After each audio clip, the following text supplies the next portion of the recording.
3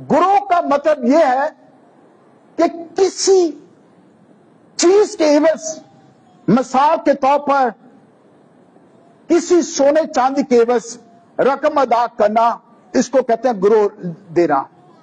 اور اسی سے میں آپ لوگ سبھی جانتے ہیں، اسی سے لفظ نکلا ہے گروی. میں آپ لوگ سبھی جانتے ہیں بہت سے بہن بھائی گروی مکان لیتے ہیں. اس کا یہ مطلب ہے کہ آپ نے پیسے ادا کیے، اس کے عوض آپ کو کیا مل گیا؟ گروی میں گھر مل گیا. اور اس لیے کہتے ہیں. اس کے بعد 7ویں آیت میں ایک لفظ مشکل ہے، اس کو بھی سمجھ لیجیے گا. کہتے ہیں کیا 7ویں آیت، کیا وہ تجھے کھا جانے کو اچانک نہ اٹھیں گے اور تجھے مضطرب کرنے کو بیدار نہ ہوں گے. مضطرب کا مطلب ہے بے چین اور بے قرار، کہ تو بے چین اور بے قرار ہوگا. اس لیے سب سے پہلا افسوس میں آپ لوگ بڑے اچھے طریقے سے جانتے ہیں، کہتا ہے کہ اس پر افسوس جو اوروں کے مال سے کیا ہوتا ہے جی؟ مالدار ہوتا ہے. میں آپ لوگ سبھی جانتے ہیں، میں اکثر کئی دفعہ یہ کہتا ہوں، اس دنیا میں ہمارے ملک کے پاکستان میں اگر ہم اس کی مثال لیں، ہمارے ملک کے پاکستان میں ایسے بہت سارے لوگ موجود ہیں. میں کئی دفعہ سوچتا ہوں کہ صبح اٹھ کر وہ اس بات کو سوچتے ہیں کہ آج میں نے کس کو کس طریقے سے چیٹ کرنا ہے، میں نے کس کو کس طریقے سے دھوکہ دینا ہے، میں نے کس طریقے سے اگلے کا مال لے کر اپنے گھر میں لے کے آنا ہے تاکہ میرا گھر بن جائے. اسے کہتے ہیں اس پر افسوس جو اوروں کے مال سے کیا ہوتا ہے جی؟ مالدار ہوتا ہے. آج کیا ہے اس دنیا میں، کیا یہ نظر نہیں آ رہا؟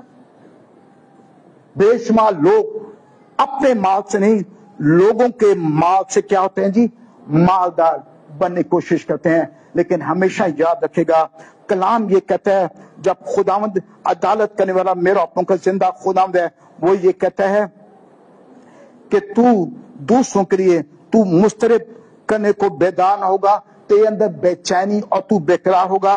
اور اگلی بات 8ویں آیت میں لکھا ہے، چونکہ میں بنجات سے پڑھی گا، چونکہ تو نے بہت سی قوموں کو لوٹ لیا اور ملک اور باشندوں میں کیا کیا جی؟ خون ریزی اور ستم گیری کی ہے.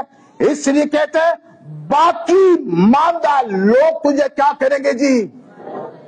بلند سے آواز سے میں سب بولیے گا، باقی ماندہ لوگ تجھے کیا کریں گے جی؟ تجھے تباہ اور برباد کریں گے، کیونکہ تو نے دوسرے لوگوں کو تباہ اور برباد کیا ہے. دوسرا افسوس،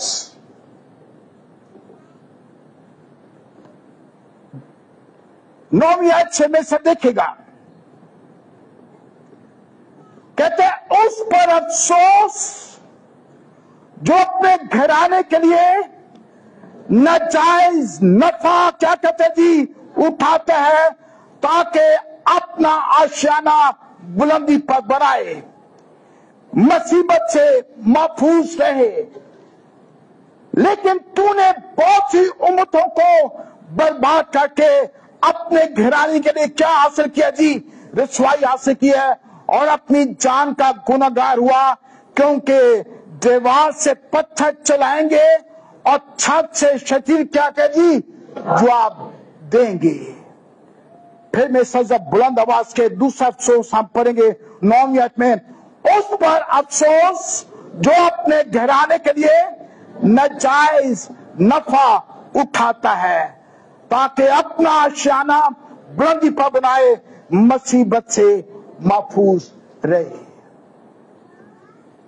ایسے بے شمار لوگ مجھے اور آپ لوگوں کے ایک نظر آتے ہیں، جب ہر روز صبح اٹھ کر وہ یہ دیکھتے ہیں کہ میں نے کس طریقے سے ناجائز طریقے سے پیسہ اکٹھا کرنا ہے، لوگوں کو چیٹ کرنا ہے، دھوکہ دینا ہے، اور کہتے ہیں اس پر افسوس جو ناجائز نفع سے کیا کرتا ہے جی؟ ناجائز نفع اٹھاتا ہے تاکہ کیا کر سکے جی؟ تاکہ اپنا آشیانہ بلندی پر بنائے اور مصیبت سے محفوظ ہے. آج اس دنیا میں ہمارے معاشرے میں کیا چیز نظر آتی ہے؟ ناجائز نفع. کسی طریقے سے میں اس کو کھینچ رہا ہوں، اس کو میں ختم کر دوں تاکہ میں اپنا گھر تعمیر کر سکوں. اور کلام میں کیا لکھا ہوا ہے؟ زبور 127 میں، اگر خداوند ہی گھر نہ بنائے بنانے والے کی محنت ابس ہے۔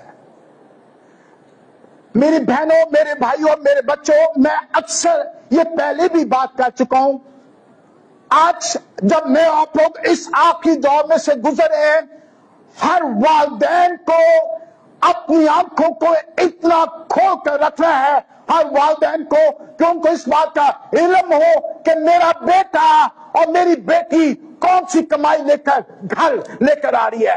کیا یہ مال جو میرے گھر میں میرا بیٹا میری بیٹی لے کر آ رہی ہے، کیا میرے گھر کے لیے کوئی رسوائی تو نہیں بن جائے گی؟ میری بہنوں، ہمیشہ اس بات کے لیے نظر رکھا کریں کہ آپ کا شوہر کون سی کمائی لے کر گھر آ رہا ہے۔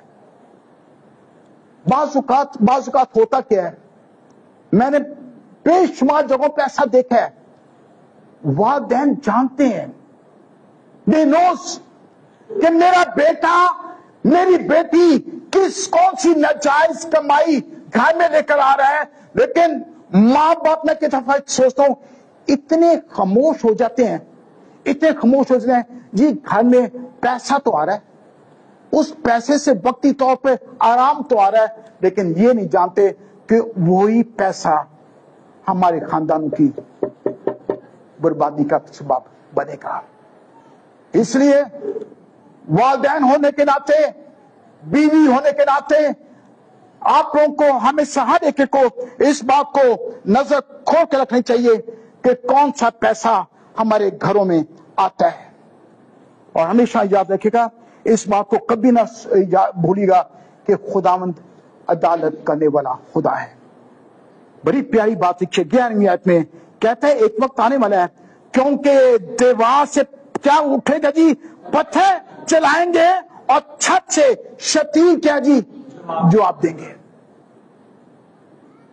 آج جب میں یہ آیت پڑھ رہا ہوں تو آج مجھے پھر اپنے بزرگ انکل سیمو غلام یاد آ رہے ہیں۔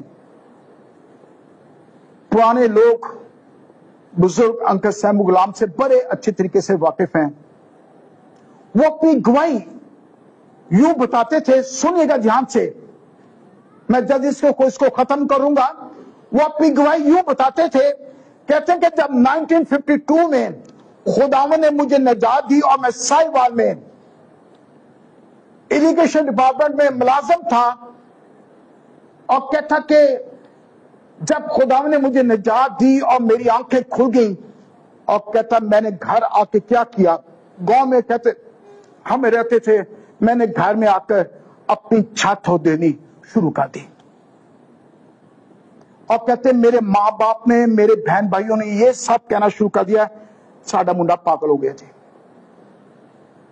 کہتا ہے میں نے چھت اپنے گھر کی ادھیر کر وہاں جو گارڈر لگا تھا اس کو لیا اور واپس جا کر دفتر جمع کرایا کہ میں یہ چوری کا مال یہاں سے لے کر جاؤں، خدا سے میں اس بات کی معافی مانگنا چاہتا ہوں۔ اس لیے ہمیشہ یاد رکھا، اس پر افسوس جو اپنے گھرانے کے لیے کیا کہتا ہے جی، ناجائز نفع اٹھاتا ہے۔ اس لیے ہم میں سے ہر ایک کو اس بات کے لیے بہت بہت فکر مند ہونے کی ضرورت ہے۔ تیسرا افسوس،